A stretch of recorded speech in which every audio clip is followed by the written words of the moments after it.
Hi Computer Art A students, this is your teacher, Miss Taylor. Sorry I couldn't be with you today, but hopefully we'll get a productive lesson done anyway.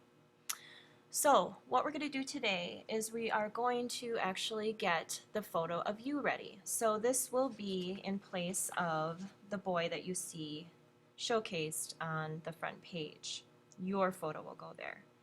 You can get a photo off of Facebook, download that, or if you have a photo of yourself on a flash drive or some other memory storage device, you can use that.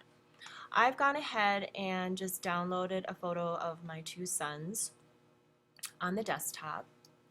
And what I'm going to do is I'm going to take that photo and I'm going to drag it right onto Photoshop. You need to make sure that it's in Photoshop and not in preview mode. There they are.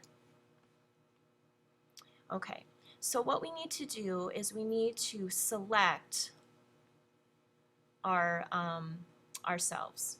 In your case, it'll be you. What we're going to do is we're going to grab what's called the Quick Selection tool, and that's going to be our first attempt at getting the best possible selection. When you're on the Quick Selection tool, your option bar changes. You want Add Selection. This is actually a brush, and your brushes, all brushes, including the Quick Selection brush, can be modified using your bracket keys. So if you look down at your keyboard, right next to your P key, you have the left bracket, which I'm pressing right now to make my brush smaller, and then I'm pressing the right key to make it larger. The smaller your brush is, the more control you have over your selection. So I'm turning mine down quite small, and then I'm just going to tap in the selection. Now, that went way farther than I wanted, but we'll fix that. So don't worry about it going out of the parameters.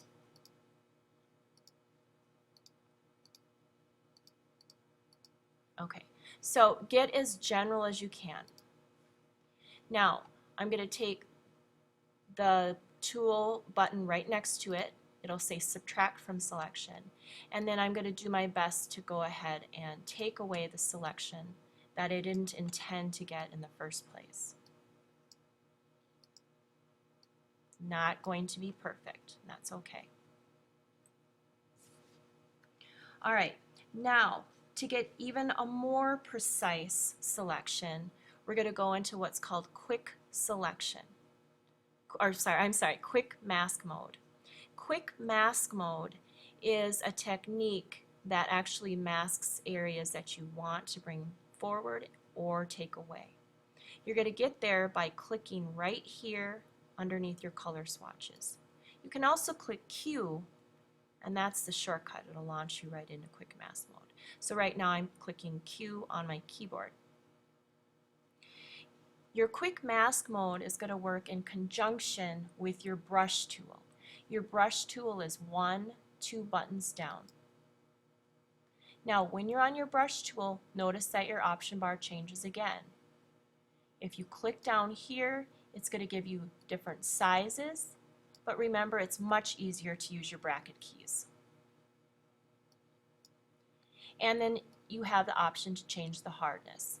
Now the hardness just means the edges of your brush. So if your brush hardness is down to 0, you're going to have a faint edge of your brush. It's almost going to look fuzzy. If your hardness is turned all the way up, then your edges will be crisp and clean. We don't want the crisp and clean edges because otherwise it's going to look like it's cut out like scissors on a piece of paper. We don't want it too soft because then it's going to look kind of fuzzy around our edges. So let's go ahead and turn it right about in the middle. That'll be a good setting. So you can either type in 50 or just bring it down.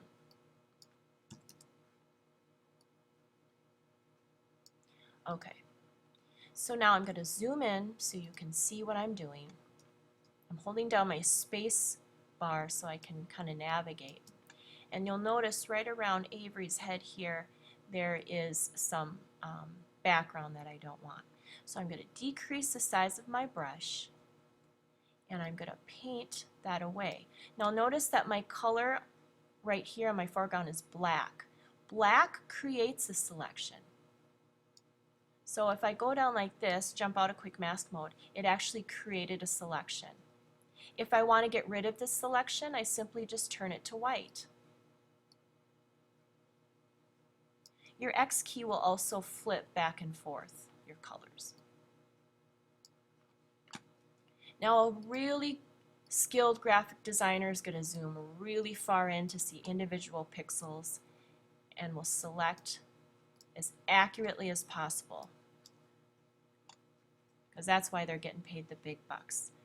Okay, so around my little one's head, this is Darby.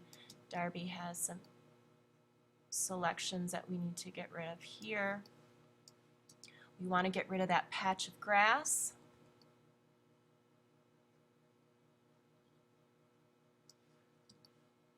Okay, we want to take away this selection, so I just on white there.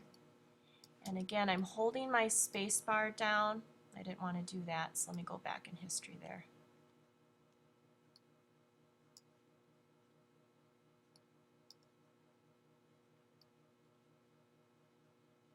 This part probably won't show up because that sign will be there. And then just navigate around. Remember, I'm holding the space bar. Navigate around yourself.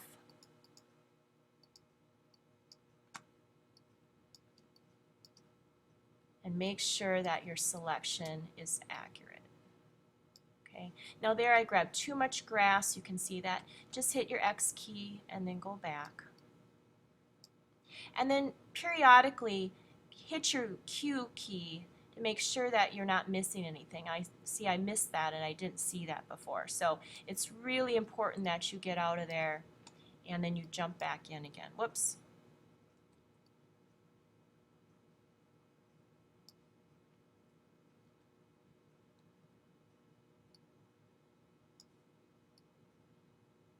Okay, you will spend a substantial amount of time getting a good selection. If you aren't accurate, you will find that the quality of your poster will go down. So make sure that you spend time zooming in and getting an accurate selection. Okay, so there's my selection. Now I'm going to hit Q again. I have to get rid of the layer because I want to delete the background. So I'm going to throw my lock into the trash can and hit select inverse and then delete. Now if I didn't get rid of that lock, okay, so I'm going to go back in history. If that lock is there and I do that same thing, select inverse, it's not going to allow me to delete the background there. So again, throw away the lock and then hit delete. Command D. Don't worry about bringing this into your poster. I just want you to have it ready to go when we are ready to put this into the poster. Okay? So the goal here is to get rid of all the background and have it ready for your poster. File, Save As, make sure it's on your desktop, click Save. Always maximize your compatibility. That's what you need to do for today. If you finish early, go online and find other items that you'd like to add to your poster that best represent you. Repeat the process with quick mask mode, and I look forward to seeing what items you pick. School appropriate, of course. All right, we'll see you on Wednesday.